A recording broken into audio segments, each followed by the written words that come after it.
Hello dear student, स्वागत है आपका हमारे चैनल पंडित अर्जुन प्रसाद त्रिपाठी स्मारक इंटर कॉलेज पर। क्लास 12 की पिछली वीडियो में हमने पढ़ा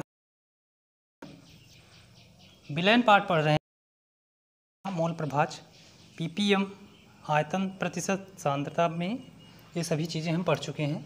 आज हमें पढ़ना है परासरण। परासरण यानी कि ऑस्मोसिस जिसे अंग्रेजी में बोलते हैं। परासरण, ऑस्मोसिस। परासरण को समझने से पहले एक विलयन लेते हैं, हम इसी से समझेंगे। मान लीजिए ये कोई विलयन है,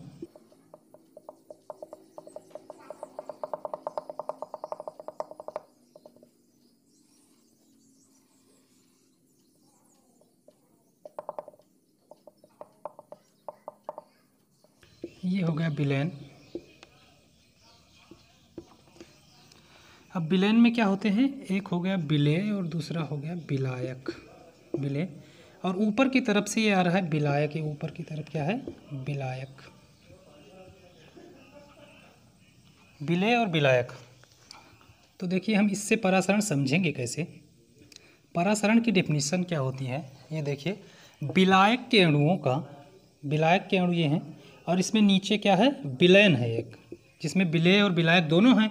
और ऊपर की तरफ क्या है, खाली विलायक। मान लीजिए इसमें कोई विलायक डाला जाता है ऊपर से, तो विलायक के अणुओं का, और ये बीच में जो लाइन हमने खींची है ये एक अर्धपारगम्य झिल्ली है।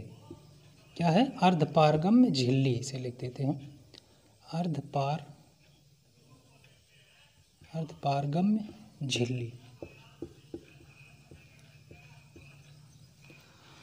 तो इसे हम डिफाइन कैसे करेंगे, देखिए।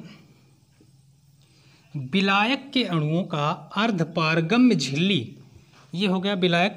तो विलायक के अणुओं का अर्धपारगम्य झिल्ली बीच में लगी है, तो अर्धपारगम्य झिल्ली में से होकर निम्न सांद्रता से उच्च सांद्रता की ओर प्रवाह क्या कहलाता है, परासरण कहलाता है, विलायक के अणुओं का। और इसे हम दूसरी तरह से कैसे लिख सकते हैं, देखिए। विलायक के अणुओं का, विलायक के अणुओं का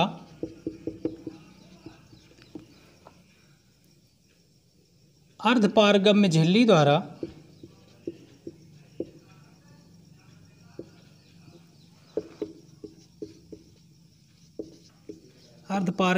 द्वारा निम्न सांद्रता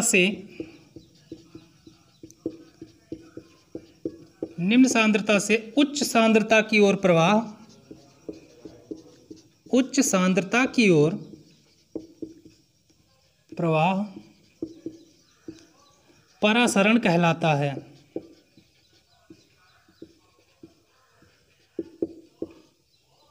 परासरण कहलाता है। अब सांद्रता क्या है, आप सांद्रता देख लीजिए पहले। सांद्रता जानते होंगे कुछ लोग नहीं जानते होंगे। सांद्रता किसी विलयन में उपस्थित विलेय की मात्रा, किसी विलयन में उपस्थित विलेय की मात्रा, विलयन में उपस्थित विलेय की मात्रा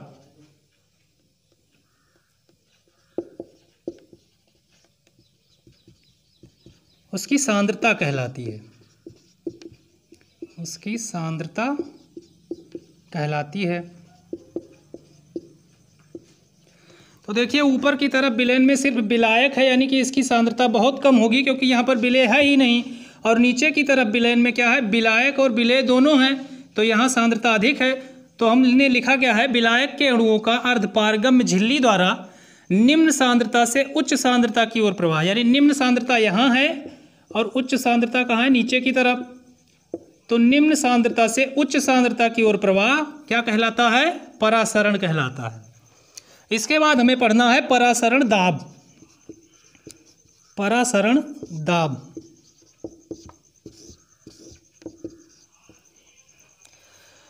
तो परासरण दाब क्या है, जो ये प्रक्रिया हो रही है परासरण की, यानी कि विलायक के अणु अर्धपारगम्य झिल्ली द्वारा विलयन की तरफ आ रहे हैं, यानी निम्न सांद्रता से उच्च सांद्रता की तरफ आ रहे हैं। तो इस प्रक्रिया को रोकने के लिए जो आवश्यक दाब लगाया जाता है उसे हम क्या कहते हैं, परासरण दाब। यानी परासरण प्रक्रिया को रोकने के लिए जिस दाब की आवश्यकता होती है या जो आवश्यक दाब लगाया जाता है उसे हम क्या कहते हैं? परासरण दाब। लिख लेते हैं, परासरण प्रक्रिया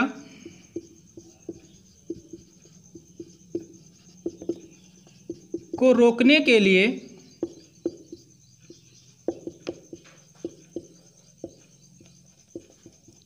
लगाया गया आवश्यक दाब परासरण दाब कहलाता है।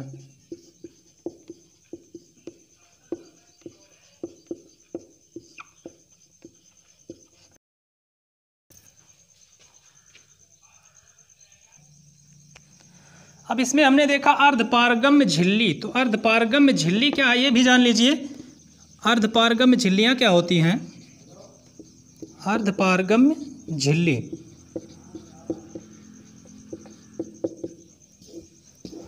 अर्धपारगम्य झिल्लियाँ वह झिल्लियाँ होती हैं जो विलायक के अणुओं को ही आर पार आने जाने देती हैं, यानी विलायक के अणु को अपने अंदर से होकर इधर या उधर आने जाने देती हैं, तो वह झिल्लियाँ क्या कहलाती हैं? अर्धपारगम्य झिल्ली। यानी जो झिल्ली विलायक के अणु को अपने में से होकर आर पार आने जाने देती है अर्धपारगम्य झिल्ली कहलाती है। इसमें से सिर्फ विलायक के अणु ही आर पार हो सकते हैं, ना कि विलेय के, यानी विलेय के अणु इसमें आर पार नहीं हो सकते हैं, सिर्फ विलायक के ही हो सकते हैं। तो वह झिल्लियाँ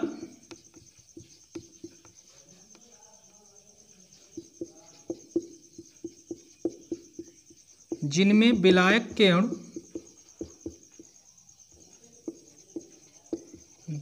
के अणु आर पार हो सकते हैं,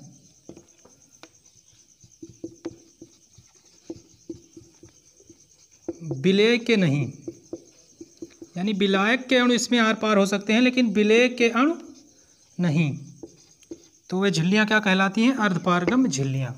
अब पढ़ना है विसरण और परासरण में अंतर। तो परासरण तो हम पढ़ चुके हैं लेकिन विसरण अभी हमने पढ़ा नहीं है, तो विसरण समझ लेते हैं। विसरण क्या है? विलेय और विलायक के अणुओं का एक दूसरे के विपरीत दिशा में गति क्या कहलाती है? विसरण। विलेय व विलायक की एक दूसरे की विपरीत दिशा में गति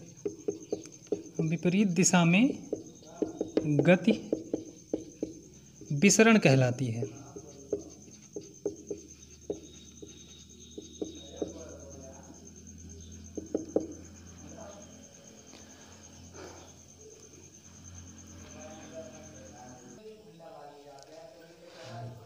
तो विसरण में क्या होता है? विलेय व विलायक एक दूसरे के विपरीत दिशा में निरंतर गति करते हैं, यानी अगर विलेय इधर की तरफ जाएगा तो विलायक इधर की तरफ आएगा। तो विलेय और विलायक एक दूसरे से विपरीत दिशा में गति करते हैं। जबकि परासरण में क्या होता है? सिर्फ विलायक के अणु ही अर्धपारगम्य झिल्ली से होकर विलयन की तरफ जाते हैं। तो इसमें अब अंतर लिखते हैं। परासरण में क्या पढ़ा था हमने? सबसे पहले कि परासरण में अणु निम्न सांद्रता से यानी जिधर विलेय की मात्रा कम हो, निम्न सांद्रता से उच्च सांद्रता की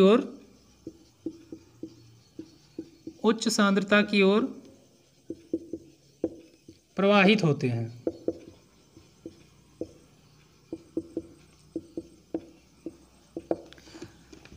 एग्जाम्पल देखा ही था हमने, देख लीजिए इसे चित्र बना के। क्या होता था? यहाँ पर विलयन में विलेय के अणु आ जाते थे, विलायक के अणु। तो विलायक के अणुओं का निम्न सांद्रता से उच्च सांद्रता की ओर प्रवाह परासरण कहलाता था। तो उसी हिसाब से हम लिख सकते हैं कि अणु निम्न सांद्रता से उच्च सांद्रता की ओर प्रवाहित होते हैं परासरण प्रक्रिया में। जबकि विसरण में क्या होता है? अणु उच्च सांद्रता से, यानी जिस तरफ विलेय की मात्रा अधिक होगी, उच्च सांद्रता से निम्न सांद्रता की ओर प्रवाहित होंगे। यानी जिस तरफ विलेय की मात्रा अधिक होगी उससे चलकर कम सांद्रता की तरफ जाएंगे। अणु उच्च सांद्रता से निम्न सांद्रता की ओर प्रवाहित होते हैं।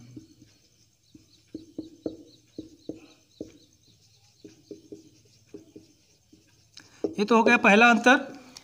दूसरा देखिए, परासरण में क्या होता था, परासरण में एक अर्धपारगम्य झिल्ली की आवश्यकता होती है। परासरण प्रक्रिया में अर्धपारगम्य झिल्ली की आवश्यकता होती है, अर्धपारगम्य झिल्ली की आवश्यकता होती है, जिससे सिर्फ विलायक के अणु ही इसमें आर पार हो सके।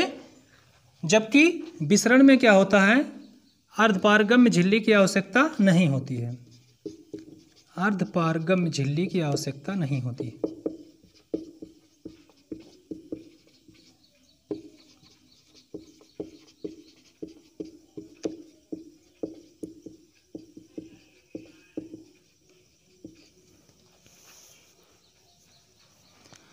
तीसरा पॉइंट, विसरण में क्या होता है कि विलेय और विलायक के अणु, विलेय व विलायक के अणु एक दूसरे के विपरीत दिशा में गति करते हैं। विलेय व विलायक के अणु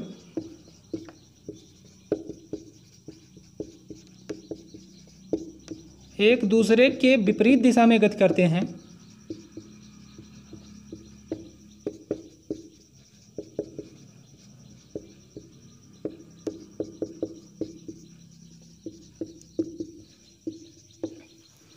जबकि परासरण में क्या होता है, सिर्फ विलायक के अणु ही गति करते हैं, माने गति एक ही दिशा में होती है, एक ही दिशा में,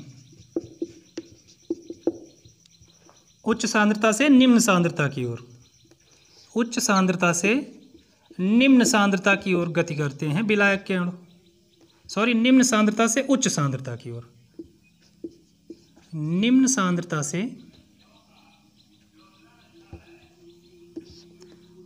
निम्न से उच्च सांद्रता की ओर, यानी जिस तरफ विलेय की मात्रा अधिक होगी उस तरफ गति करेंगे सिर्फ विलायक के अणु। जबकि इसमें क्या होता है, विलेय और विलायक के अणु एक दूसरे के विपरीत दिशा में गति करते हैं, माने दोनों गति करते हैं। चौथा क्या है, यह प्रक्रिया द्रव तथा गैस दोनों में होती है, द्रव व गैस दोनों में होती है, दोनों में यह प्रक्रिया होती है।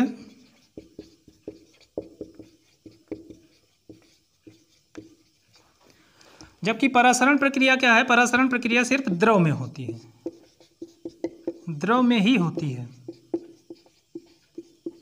तो ये हो गया विसरण और परासरण में प्रमुख अंतर।